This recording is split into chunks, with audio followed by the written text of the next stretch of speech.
Well, hello everyone. Good afternoon or good evening, depending where you are. Welcome to the Alliance Française of Washington, D.C. I'm Natasha Zawadzka. I'm in charge of cultural programs of the Alliance, and our esteemed guest today is Ellen Hampton, historian and author, the one who wrote the book Doctors at War. Thank you so much, Ellen, for being here with us today. Thank you for having me. Of course. We also have here Skip Mosky, who actually introduced us to Ellen Hampton. Thank you so much, Skip. And we have here Sarah De La Genti, the executive director of the Alliance Française, who will be asking questions to the author. So while I still allow some other people to connect, we had quite a lot on the registration list. Let me just go through the format of the event today. So Ellen will start with a presentation of her book, a brief presentation. Afterwards, Sarah will ask questions about the book, but also about the current situation, doctors in crisis and war areas these days. And then we will open it to Q&A, as we always do, with the audience.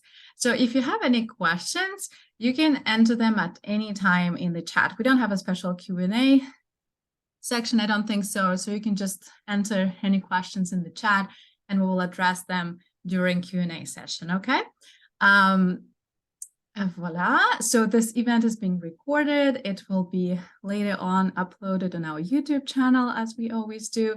And I will also send a direct link to people who signed up for this event. I know that some people already emailed me that I'm so sorry I can't attend, but I would love to listen to the recording, like Kathy Boris, for example.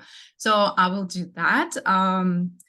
So I think this is it. Just a couple of words about some events which are coming up here at the Alliance Française. So we are very excited about the event next week. It's going to be at the Alliance Française, so in person. So if you're around, you're very welcome. It's going to be September 21st. It's a Thursday night at 7 p.m. It will be a panel discussion where French can take you. We'll talk to three wonderful women who made their careers here in DC, some of them from other countries, but specifically how French helped them in their careers, helped them in their professional paths. And so, yeah, join us for that. You will be able to ask questions, to share your own stories. This is all for those who love the French language and who would like to continue learning it, improving it. And we will also have a small apéro after the discussion inspired by the French Riviera. I hope to see many of you next Thursday at the Alliance at 7 p.m. And we have many more events coming up. You can see them all on our website, francedc.org. Okay, I will now introduce the author to you all, and I will hand it over to Ellen. So Ellen Hampton is a Paris-based, and she is connecting today from France, historian and author. Her previous work includes Women of Valor, the Rochambeau of the World War II Front, which was also published in French in 2022. She has a PhD in history from the École des Hautes Études en Sciences Sociales and is a former lecturer at Sciences Po. She also served as Paris resident director for the City University of New York Exchange Program for many years. Originally from Florida, she began her career as a journalist in Florida and Central America. And today, Ellen will be presenting another fascinating book, Doctors at War, in which she recounts stories of physicians in France who worked to sabotage the German war effort and to undermine French collaborators. The book is actually available at Bonjour Books DC, our local French bookstore. You can order it online or pick it up at this store. Okay, let me start the presentation, and the screen time is all yours, Ellen. Thank you. Thank you, Natasha. Thank you, Sarah. I'm delighted to be here with the Alliance Française, and I wish I was with you in person and we could have an apéro after the talk as well. That would be fantastic. I wanted to start by talking a little bit about how the book came about. During the pandemic, I had been working on a project for the American Hospital about its World War II history. We had done a documentary on its World War I history that was a lot of fun and very well received, and they wanted to continue on. Then the confinement hits, everybody's shut down, and the hospital had better things to do. But I kept sort of digging into the medical the medical community during the occupation to see what did they do, what was it all about. And it turned out that there were some very interesting stories, and I put them together in kind of a horizon tour of the medical community in France during the occupation. So that's how the book came about. And of course, being during the pandemic, there was all this conflict between health and government and medicine and politics. And so that it definitely had an echo forward from what happened during the occupation, because doctors had to decide, would they follow the law, or was that a betrayal of their own integrity? So it wasn't easy. And that is an important point about the occupation that I think sometimes gets overlooked, at how complex everything was. No, they didn't, most people didn't want to cooperate with the Germans or with the Vichy regime, but they had to eat, they had to feed their families, they had to pay their rent. And so they had to make compromises. And I love this quote from Jean-Paul Sartre, who stayed in Paris during the occupation. And he said, "Evil was everywhere, every choice was a bad one. Nevertheless, we had to choose and accept responsibility. Every heartbeat involved us in a guilt which horrified us." So I think that's a good example of just how complicated things were. And doctors were no exception. They were caught up in it, perhaps even worse than some other people. So next, for the slide, I'm going to say next, and then Natasha will flip it over. All right. How did the persecution begin? Before the fall of France in June of 1940, you have to go back, because there was this rising fascism and authoritarianism across Eastern Europe. Hitler becomes chancellor in Germany in 1933. And as of that date, Jews were not allowed to practice medicine in Germany. And other countries were following those kind of policies as they went. Immigration was increasing westward. First stop is France, right? So you have on the left here, I wanted to just show you a little bit of the press of the period so you'd get a sense of how the anti-Semitic propaganda was being expressed. So the first one is from April of 1938. So this is before the Nazis take over. This is before the Vichy government is in power.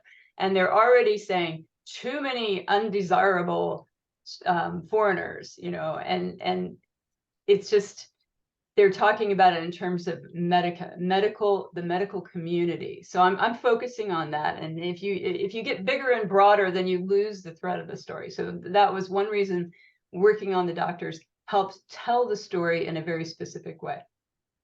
Then by 1940, so August of 1940, the government says no one whose father wasn't French can practice medicine. Now, they're not saying that this is against Jews, but they aren't denying it either. Huh? And then in October of 1940, they passed what's known as the Statut des Juifs, which defined who would be considered Jewish. 3 Jewish grandparents or 2 Jewish grandparents and a Jewish spouse. Those people were no longer allowed to teach, work in the press, film, theater, military command, all sorts of anything that having to do with public. In this statute did not specifically name doctors at that time, but the public health authorities put out a memo 2 weeks after it was issued and said, if you qualify under this definition, please resign. Because at the time, you have to realize doctors were not just practicing in hospitals full time. They taught, they practiced in hospitals, they had private practices. It was a mix of things. So they were cut out, the Jewish doctors were cut out of practicing in public hospitals or teaching. So that sort of frames the situation from the beginning of the occupation. Next.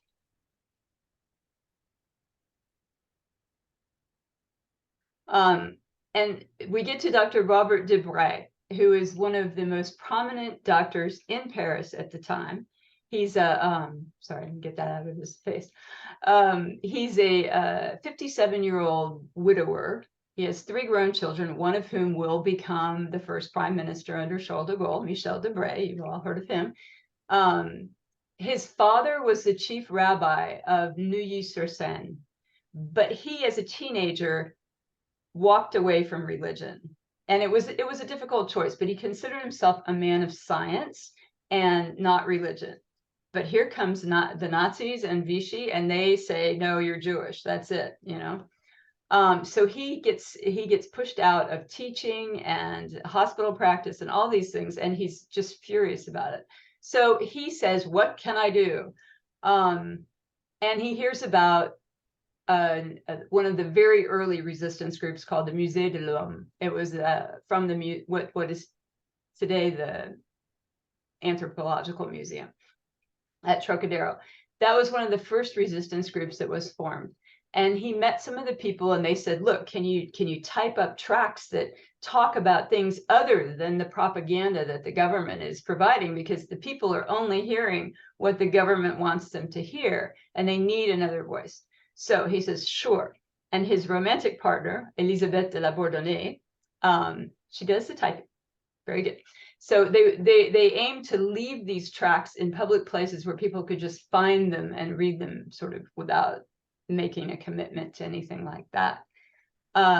That's how they start. Now, this group, the Musée de l'Homme, like so many resistance groups, becomes infiltrated by a Gestapo plant, and 19 members of the group were arrested. Dubray was not, but Elisabeth de la Bourdonnais was, and she was put in prison. She was lucky in the end. She only served 5 months and was released on time served. But 7 other members of the group were executed for their work against the government. Keep in mind that the government, the Vichy government, referred to anyone who helped the resistance or worked in the resistance as terrorists. So those are the stakes. Now they know that this is nothing, this is dangerous. What they're doing, they could lose their lives. And it's very clear because people are. But they continue. The minute Elisabeth de la Bourdonnais gets out of jail, she goes right back to helping Jewish children get out of Paris and down into the countryside and writing tracts. And they're doing various things here and there. Next. But what they weren't doing was using their medical skills. And so he got together with Dr. Louis Pasteur Valéry Radeau, who is the grandson of the great scientist, his assistant, Paul Méliès, I always say that wrong, and Dr. Robert Merle d'Aubigné.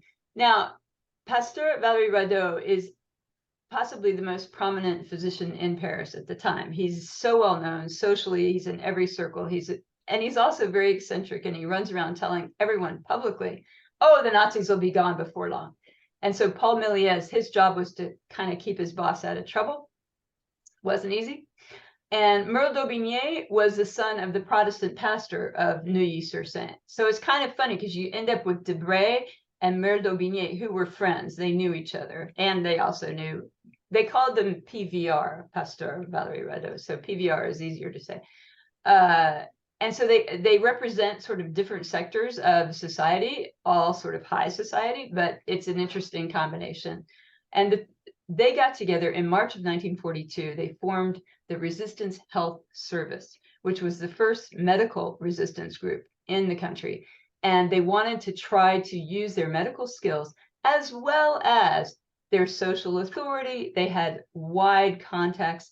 They could go to people's houses without it being unusual because they were going to treat a patient. As long as it was private, Dr. Dubray could do it. He just couldn't do the public. And they weren't banned. These 3 were not banned by the Jewish regulations. So they formed this thing, and they decided to start giving certificates to people so they wouldn't be deported, trying to help the young men who went to the maquis, trying to help them avoid the Service Obligatoire de Travail, the Travail Obligatoire, STO, trying to help them avoid that so that they could not participate in the Nazi program. They started stockpiling medicine, bandages, that sort of thing. This will all come in very handy as the liberation begins in 44. So they start in 42, and then it really builds up in 44. They organize the medical response to the liberation of Paris, which was, you know, a major military operation. Next. Right.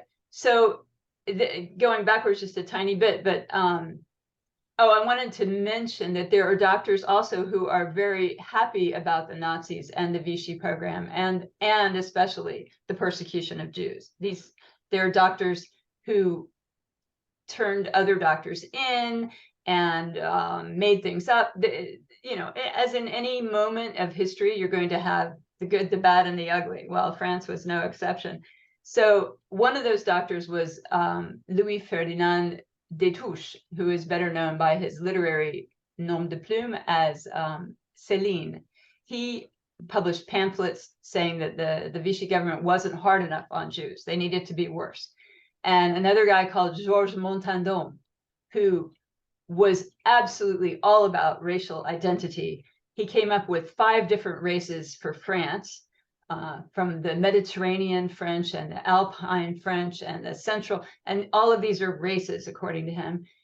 He ends up in charge of the Institute for the Study of Jewish Questions, which helped certify if someone was or was not Jewish, and he charged a lot of money for that. The more money you paid, the less Jewish you were for Montandon. Someone accused him of following Hitler's footsteps, and he said, no, Hitler is following mine.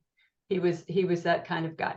So those are the bad, and then here's some more of the good. For example, this is the first issue of a newsletter called Le Médecin Français, and I translated what they wrote about why they were doing it. But by the time this newsletter came out, the founder had been arrested.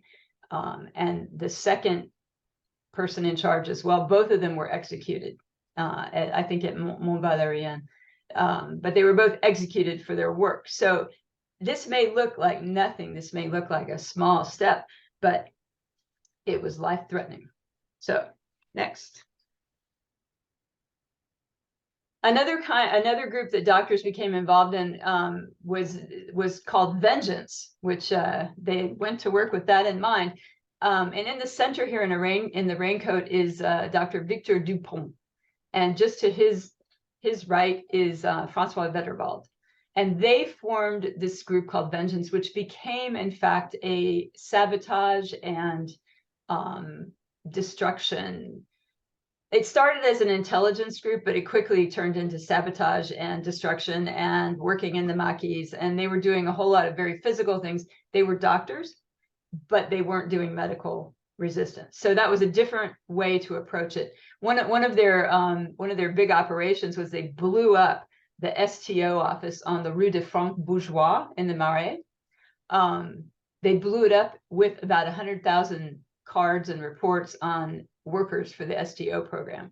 So the ones that they had been tracking down who hadn't showed up or whatever were no longer able to be tracked down. So that was the kind of thing they did. They also ran a class with the SNCF engineers on how to blow up a railroad, how to blow up a rail junction, that kind of thing. So they were doing some very practical and pointed things. All 3 of them, there were 3 doctors who founded it. The third one isn't in the picture. They all were deported. They all were arrested and deported. Somebody else stepped up and took their place. Next. Okay, so when they're deported, Dupont, Dupont ends up at Buchenwald. There are about 80 French doctors who were deported to Buchenwald for their resistance activity. So there's 2 different paths of deportation. One is identity persecution, that was being deported for being Jewish, Roma, Gypsy, homosexual, Jehovah's Witness, some other things. But those, and then there were the resistance people. Buchenwald took more of the resistance people, and particularly the Jews ended up at places like Auschwitz and Birkenau. So here's, I took this picture at the Buchenwald Memorial this spring. I finally got to it. It's a really wonderful place. A question about the woman in the previous photograph. I don't know. I'm sorry. I don't know who all the people are in the photograph. I only know the 2 leaders of the thing. There were some women involved. So let me just back up a second about that. In the group in the Resistance Health Service, there was a woman doctor called Thérèse Bertrand Fontaine, and she was one of the few doctors. She was the first French doctor to run a hospital service, which is a kind of a big deal in medical hierarchy. So she was the first woman to do that, and she was a very active participant in the Resistance Health Service. Unfortunately, she did not write a memoir, so I don't have much on her. And that's just too bad. That's a real pity, because she seems like she was quite a character. But that's not her in the picture. So back to Buchenwald. These doctors are sent to Buchenwald, and there are some clinics there. It's a big camp. The clinics had been run by, one was being run by a former butcher, and some other things. And they end up taking over the medical care and improving it as best they can. Sometimes just letting somebody stay in the bed for a day instead of having to go work in the fields saved their lives. So whether they didn't have medicine, they didn't have much to treat with, but oh, you're welcome.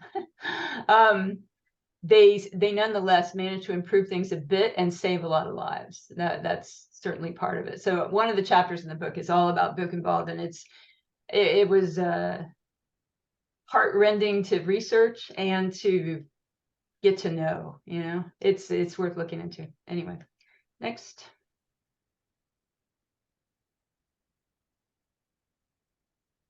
So the other thing that happens with the STO is it pushes a lot of young men and women, but mostly young men, into the rural guerrilla camps that we call the maquis, after being in the brush. So I looked at the maquis. Maquis were all over France, but I can't do all of France, so I just did the Morvan, which is just south of, it's the middle of Burgundy, kind of central France. And the Morvan was in a physical position to be a perfect place because it's a plateau. There's no main road that goes through it. There's just small little roads. There's no rail line that goes through it. And the big cities are all outside. So within that forested plateau, they were able to set up guerrilla camps. This is a picture of Dr. Alec Procience, who went down there in May of 44. Now, this is the liberation goes, you know, from May through to August, and then later for the rural parts of France. That summer was a very brutal summer. You had a lot of people being killed for nothing more than existing. Villages torched. In the Morvan, they got quite a few as well. That these two watercolors were made by someone who participated in the maquis there, and that the one on top is the chateau where they put the first maquis hospital. And it didn't take the Germans very long to find it. So they burned it down. That's what's left of it. And then below you have people working in medical, you know, operations, taking somebody on a stretcher. So Procience sets up, after the chateau gets burned, Procience sets up a hospital under a parachute tent. You know, they're getting a lot of stuff parachuted in from the British and the Americans that summer. Jeeps, heavy artillery. So they saved the parachutes, and especially the big Jeep parachutes, because they make a great, on the outside, they're camouflaged. And on the inside, they're using the white silk. And so they use that, car headlights attached to a battery for light. They're boiling their instruments over a campfire. It's as rustic as it gets. But Procience wrote a wonderful memoir about that. And he said that he operated on 98 people and only 12 of them died. And he felt that that was a pretty good score for operating in the forest. Next. Sumner Jackson was an American doctor who was the chief. He became, with the occupation, he became the chief medical officer at the American hospital in Neuilly. And he stayed behind because his wife, Charlotte, had gone to live with him in the States after World War I. They met during World War I, went back to the States. She couldn't stand it. She said, no, get me back to France. So they went back to France. He went through medical school again. He had to go through the French medical school. He barely spoke French. His French was terrible. Never was any good. That's why he's at the American hospital, right? But they join the resistance in, I think it's January of 44. They get arrested in May of 44, sent to a camp, Neuengamme. He's sent to Neuengamme, she's sent to Ravensbrück. And he ends up working in the clinic, just like the other doctors, and helping people there. They're evacuated as the Allies are approaching to Lübeck Bay. And at that point, the Swedish Red Cross is taking Americans and other Western Europeans. They're letting them get leave. But Jackson says, I'm taking care of all these sick, wounded, ill people. I can't leave. So he stayed. They get put on a ship, and in one of the worst friendly fire incidents of the war, the British bombed the ship that all these former prisoners were on. They thought it was Nazis escaping. So 7,000 former prisoners were killed in that. Sumner and Charlotte's son, Philip, who was a teenager at that time, and he had been at the camp with Sumner, he managed to escape. He was on the boat and he swam away. He went to become an interpreter for the British Army because he was bilingual, obviously being raised in France. So that was a sad end for Sumner Jackson. He did what he could. He was arrested once and interned for being American in 1942, but he was released because it's a complicated story. Most of the doctors, there were a few American doctors who stayed in Paris through the occupation, and they were, all of them, arrested at one point, interned at Compiègne, and then released because their services were required, and they had high level connections, so they got out. But in any case, it ends badly for Jackson. Next. So this is, I just love this picture. Bastille, it's still there, still looks like that. This is August of 1944 when they were setting up the aid stations during the liberation of Paris. Robert Dubray was in charge of that, and he worked with Roland Tanguy to set up the medical system, whereby they had doctors and nurses and supplies in various key places. They didn't think they'd be able to evacuate people to hospitals very quickly, so they needed to be able to treat them where they were, and they did a pretty good job of that. I think. I mean, it sounds like they did. I wasn't there, but yeah. So it's wonderful to see the way they responded to need and got on it. On the bottom picture is the monument at the École de Médecine in Paris, and it lists the people who were killed, doctors killed. This includes military doctors as well who were killed in action, as well as other doctors who were deported. It's a mix of all the different groups. So that's basically it for me. One of the important things for thinking about the doctors is that it was a real challenge to their identity, and they had to question whether their integrity allowed them to just keep their head down and keep working, because that's what most of the French had to do, was just keep their head down and keep working and not get involved. The people who were active collaborators, historians estimate 100,000, active resistance, maybe 300,000, and the other 41 million just got on with it, right? So these doctors who stepped up really they reinforced their own idea of themselves as active members of society who were called upon to step up when things got tough. So, well, I'd be happy to take any questions. Sure, I'll start probably because I have a few questions to ask you following up on your very nice presentations. Thank you very much, Ellen. And I will just start with what you mentioned at the end. You see, it's probably difficult for anyone, especially anyone who is not in the medical profession, to still understand how there could be such a virulent anti-Semitic doctor like Celines, who became a famous author, and he still is studied nowadays in France, in French literature, and recently they actually rediscovered some new papers by Celines that will be published soon. I don't know whether they'll be translated.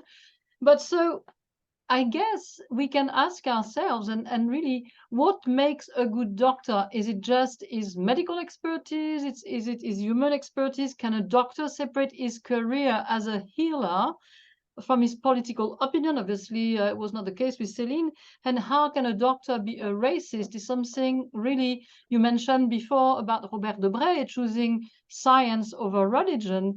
So that is something that is difficult. Shouldn't the Hippocratic oath be universal and a standard against which doctors could be measured against, just like they had the Nuremberg trials for the Nazis? Shouldn't we have the same thing when it comes to doctors? I mean, I picked my brains while I was reading your book. Mm-hmm. Well, in the case of Celine, he served time in prison for his so there's degrees that were developed after the war: insult to the national dignity, harm to the national dignity, treason. The degree becomes worse. And he served time for insult, I believe, to the national dignity. He escaped to Denmark and he spent time in prison there for a while, and then he was brought back here and he was basically released and he went back to practicing medicine. I have friends who think Celine is a fabulous writer and was very important to literature. And I can't read him. Everyone says separate the author from the person, but yeah, I don't know how you do that. It just seems with someone whose thoughts were so twisted as Celine, I just can't quite get there. Maybe someday I will, but not yet. So in terms of doctors and the Hippocratic Oath, primum non nocere, first do no harm. Harm to the patient, harm to his standing as a doctor, harm to his family because no one has any food. There are degrees, and I think that's why these doctors deserve recognition, who really put themselves and their families at risk to do something for the country rather than for themselves. Right. Thank you so much. I mean, separating the author from the other part is something that is difficult even nowadays, since President Mitterrand was actually a writer during the World War II as a collaborator. He wrote articles in Au Pilori and other things because he was part of the Vichy regime, and he became president of France later on. So in the chapter 5, you have a really good mention of the lack of food and medicine and the rationing system and the near starvation or starvation of the French population, which was one way of slowly killing the French population that was implemented by the Nazi, but also with the help of the Vichy regime.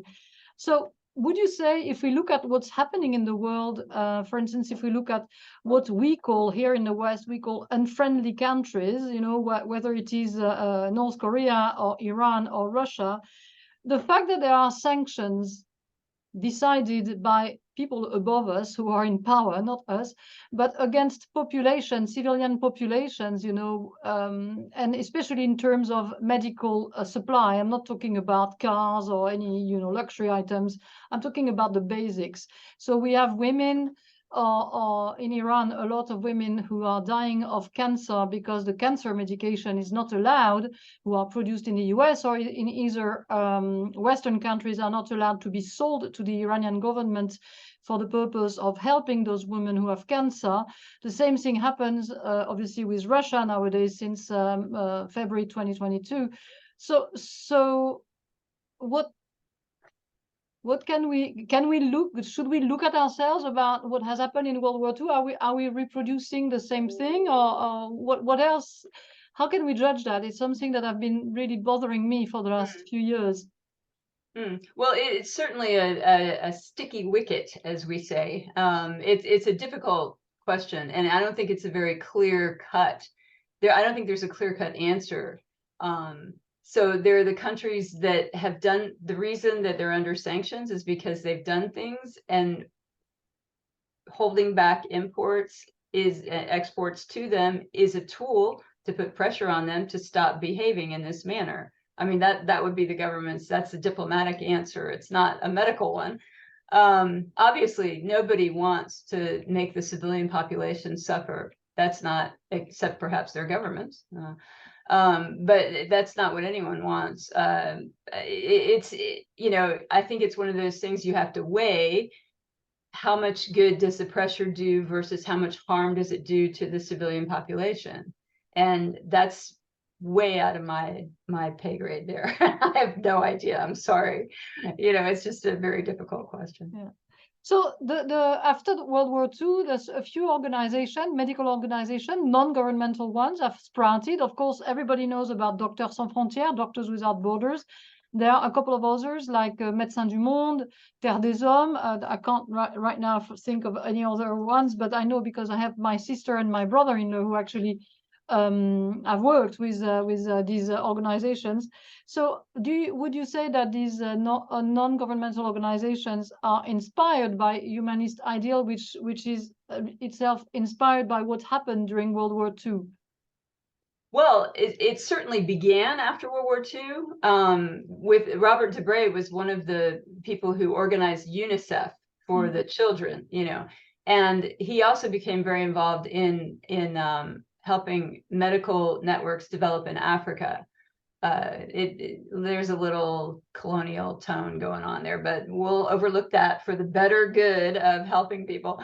And so these organizations take an idea of helping people and doing the right thing for those who can't afford it, and they apply it on a global level. So they're very important, and they're doing fabulous work, and I just admire them endlessly.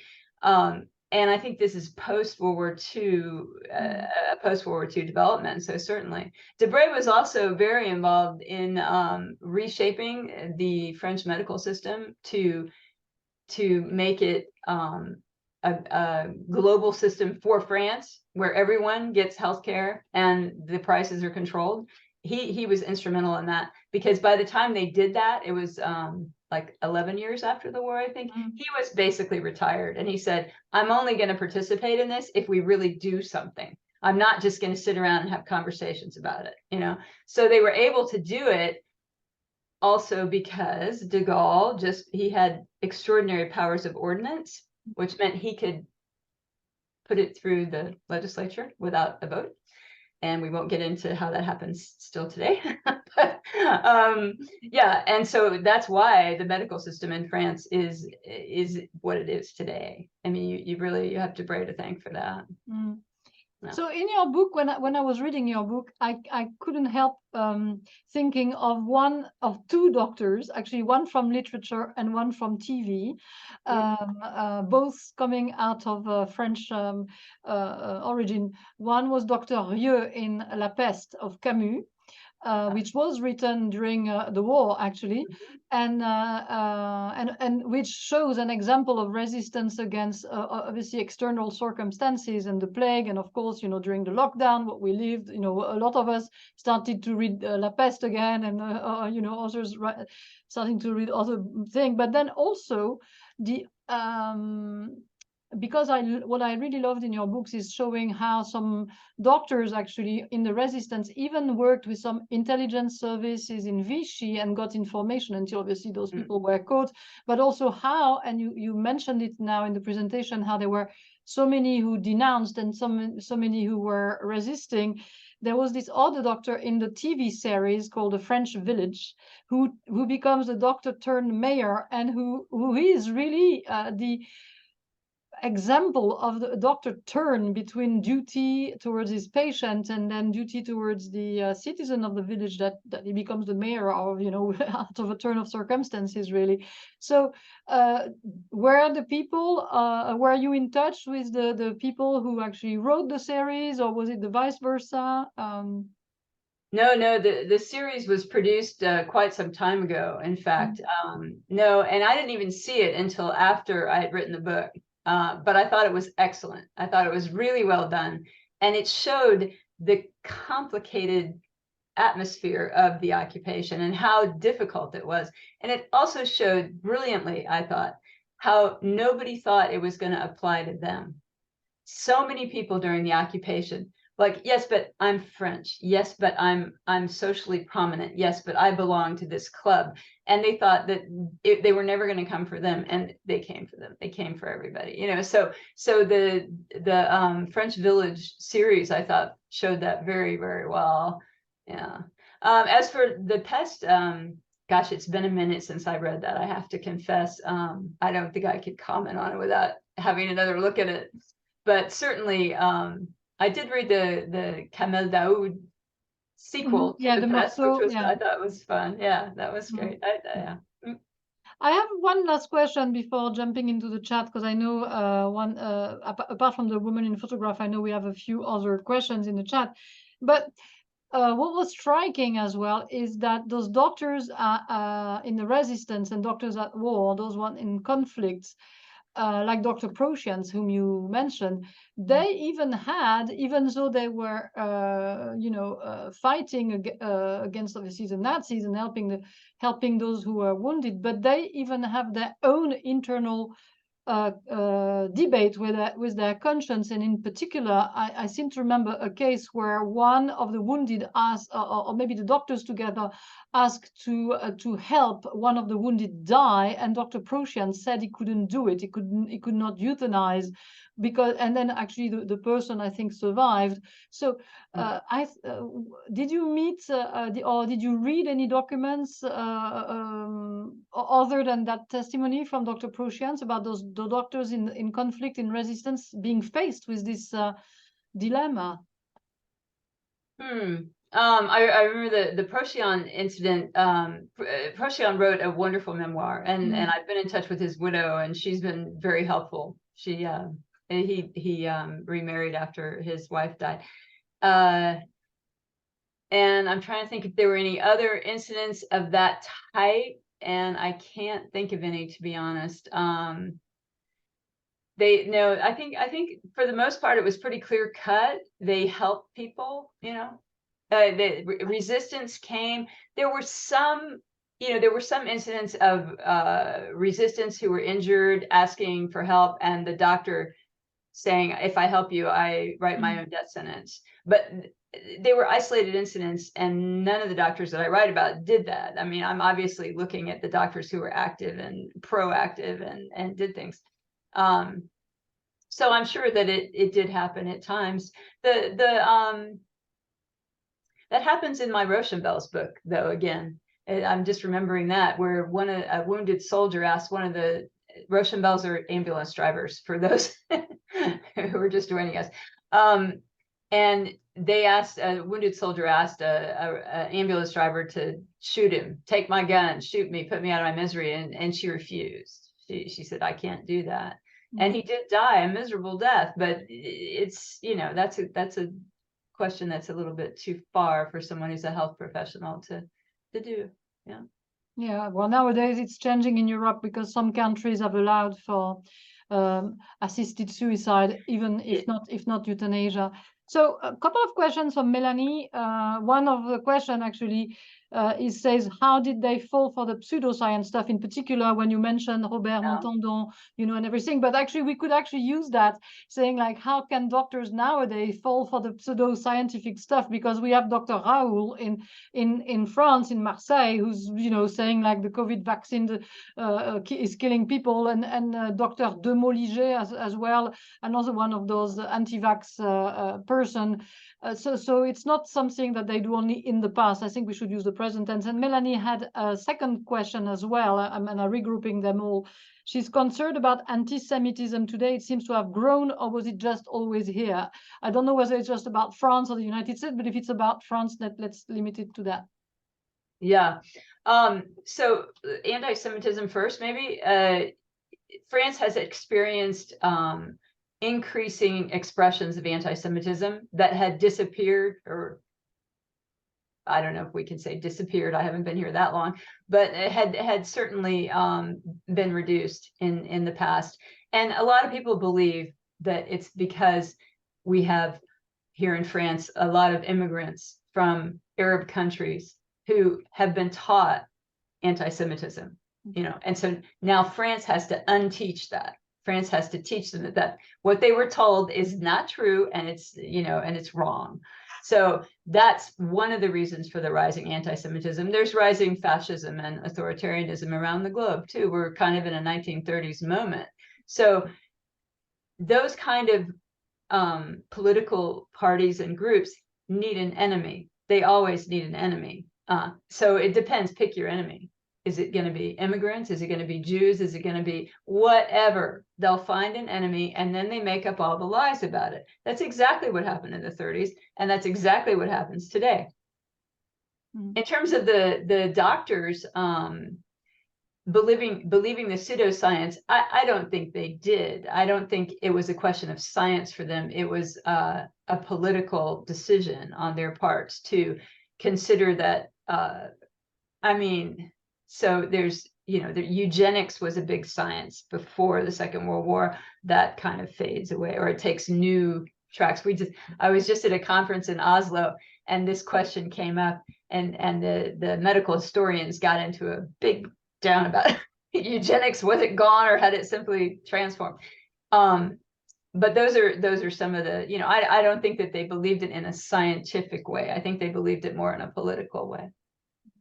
So Virginia is thanking you for the fascinating discussion, and she would like to know if your book includes information about doctors who worked in other locales, such as the doctor who supported the resistance activities of Virginia Hall in Lyon and was arrested and deported at the same time as she was forced to escape. Virginia Hall is a great story. I loved her memoir, and I don't know. I kept it to Paris, except for going to the Maquis and Morvan. I kept it to the Paris region because otherwise it gets too broad and it gets too diluted and you have too many people. So there are undoubtedly many, many wonderful stories out there that I didn't touch. I have to say, for the French version, because it hasn't been published yet, but it's been written and it's been, you know, I took out some of the American stuff. My translator, my husband, said there's too much American stuff here. so I went and I did kind of a comparison between what happened with the Franco-Musulman hospital in name just went on, Bobigny, voila, and the American hospital. So I kind of compared how they handled the occupation to two hospitals on the outskirts of Paris, both of them aiming at a clientele that's foreign. I mean, the Franco-Musulman hospital was started for the Algerian immigrants in France. So that's another interesting question in terms of, you know, looking at doctors elsewhere and looking at doctors a little bit differently. But that's the French version. Should we get it published?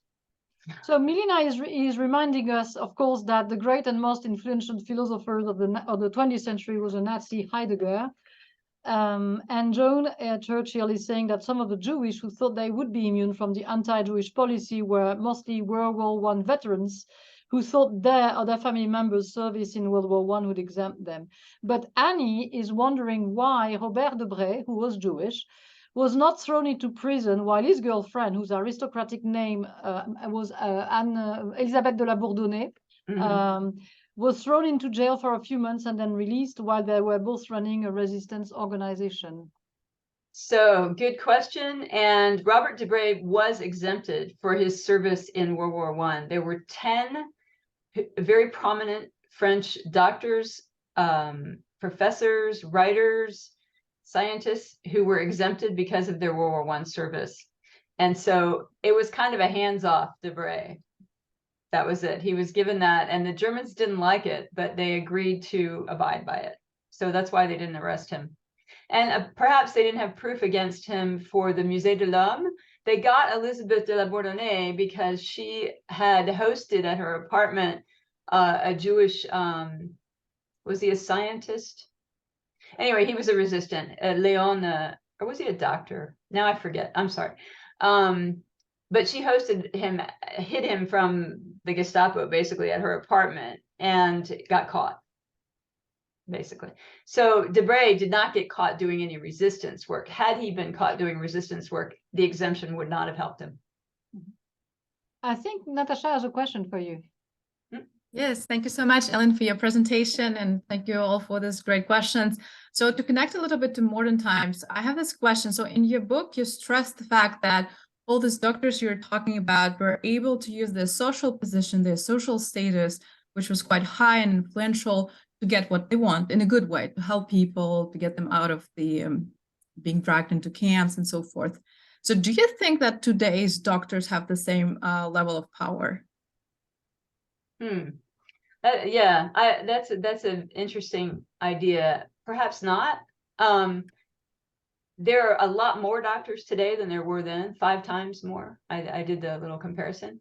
They have a certain authority that just ordinary citizens don't have. And we saw that during the pandemic. Doctors could say yes or no, in terms of vaccination, do you get treated, do you go to the hospital, this sort of thing. But social authority, perhaps less today than they did then. No? I mean, that would be kind of a discussion to have with doctors too. They might deny it. They might say, no, we're still very much in charge. Yeah, but by reading a book, I also had an impression that it looks like they did have more authority back in the day than these days. Seems like, doesn't it? Yeah. It does seem that way. Well, one of the things that they had, when I say social authority, is they had an Ausweis. They could, and they had access to gasoline that citizens just didn't have, So they were allowed to drive after curfew, and they could go places, and because they had to go see patients. So that's part of their social authority. And the other was they could, declare that someone had a contagious disease, typhus. The Germans were terrified of typhus. So they would often, say that somebody had typhus, and then the Germans would leave that person alone. That kind of authority. And tuberculosis as well. I remember you mentioned that, especially in the camp, the mention of tuberculosis was keeping the Germans away, basically, from the people. Yeah. Yeah. We have one more question here from Sandrine, who says that she's interested in learning more about the contributions of Africans to the French resistance during the World War II.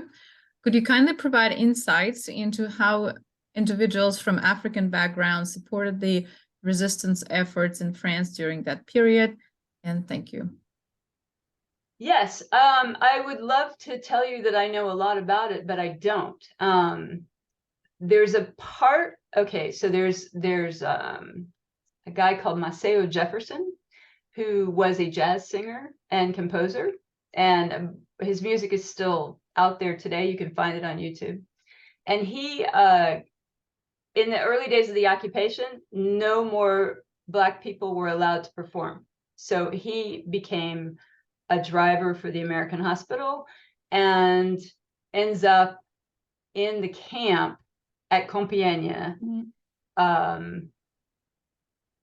don't recall off the top of my head if he's there because he was caught doing something for resistance or if he was put there for identity purposes. But he is an example of, and he's an American, he's an African American, and he was married to a French woman, excuse me. And then after he was released, they moved back to the States. They moved to the States and left France. It was a pretty difficult situation for him. One of his descendants has donated his papers to, I believe, the Library of Congress. So, and somebody should write a book about him. Sandrine. Yeah, because he's an interesting character, and there's documentation of what he did during the war, and I don't think anybody's done anything on him. So that would be great. Otherwise, there were the Senegalese soldiers who were guarding the camp in Vichy, and they were allowed. They were veterans, and they were kept in France because the Germans didn't want to send them to the camps in Germany. So again, racism at play there, but racism saved them in a way because they didn't have to go to Germany. But I'm not very well versed on that subject. Josephine Baker actually was a member of the French resistance. So she was an Right. African American, and she recently was entered into the Pantheon. So yes, she's Certainly. sure. Yes, of course. I forgot about Josephine Baker. There have been quite a few books about her. There's a new one coming out by Hannah Diamond, a friend of mine. Ania said something regarding Natasha's question on the power of doctors today compared to World War II. Is it not it is not possible to know this today as we are not in a situation. What should this happen? Will change. The dynamics will change, an interesting resistance group will emerge that would not exist now. Yeah. I'm sorry, what's the question? I'm not sure it's a question. Annie, could you unmute yourself and explain if there is a question there? No, there is no question. Okay, it was just a comment. Okay. Yeah, I mean, if we found ourselves in a situation, would a resistance group be formed and take root? I don't know. Probably. It seems to be human nature that, if we're oppressed, we fight against it. I would hope so, on a certain level. Yeah. Anyone else has a question? You could open your mic because there's no more in the chat. No? Oh, I just have a question. I mean, the Unitarian Universalists are already active in a lot of causes or issues having to do with like racism or violence against LGBTQ people. I think that's the next front, the next tough issue we're going to have to deal with. And they're already active in Guatemala, keeping indigenous people more safe from the terrorism and thuggery that's going on. I just, it's kind of, to me, I see it like anti-Semitism. I see all this stuff as kind of like a disease or a virus that just like it just like flares up out of the human race.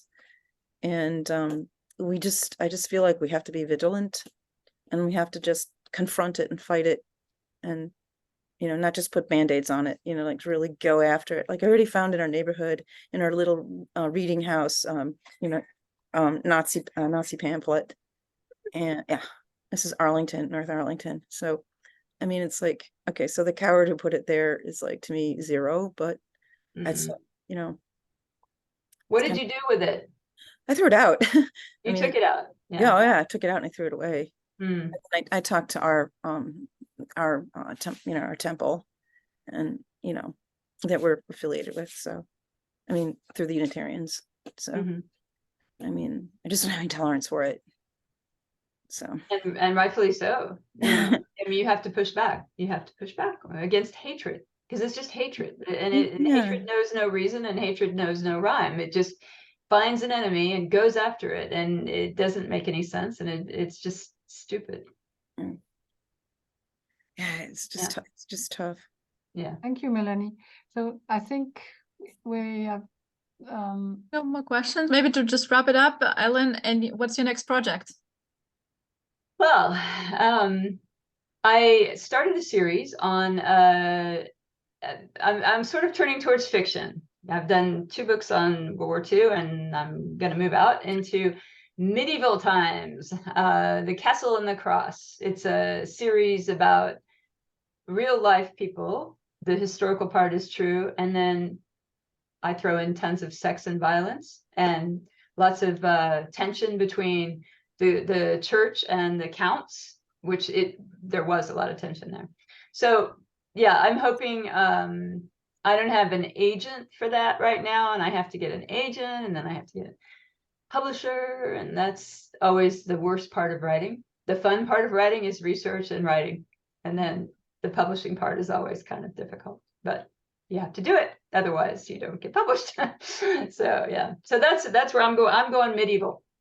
in France, medieval France. Oh yeah, definitely. With the Albigenses, Let me just say that France has more castles than any country in the world.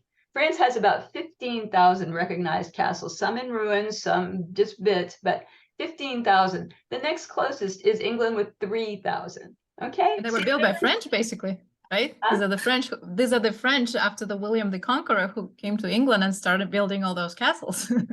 Exactly, exactly. The Normans, they weren't French yet. Normans, They were right. Normans, okay. Yeah, so we'll be looking forward to that. Yeah, well, it's just a lot of fun, and I, you know, it's French cultural heritage that just gets ignored, and that's too bad. So I'm jumping into it. No, I love the Middle Ages. Okay, so I really am waiting for your book. Oh, good. Okay, all right. Glad to hear it. Yeah. Yeah, Okay. good luck with that. And well, yes, All thank you right. so much, Ellen, for Well, your thank time you. today. Thank you everyone for joining us. As I mentioned, I'll be sending the recording to everyone. And if you're interested in the book, you can get it through Bonjour Books DC.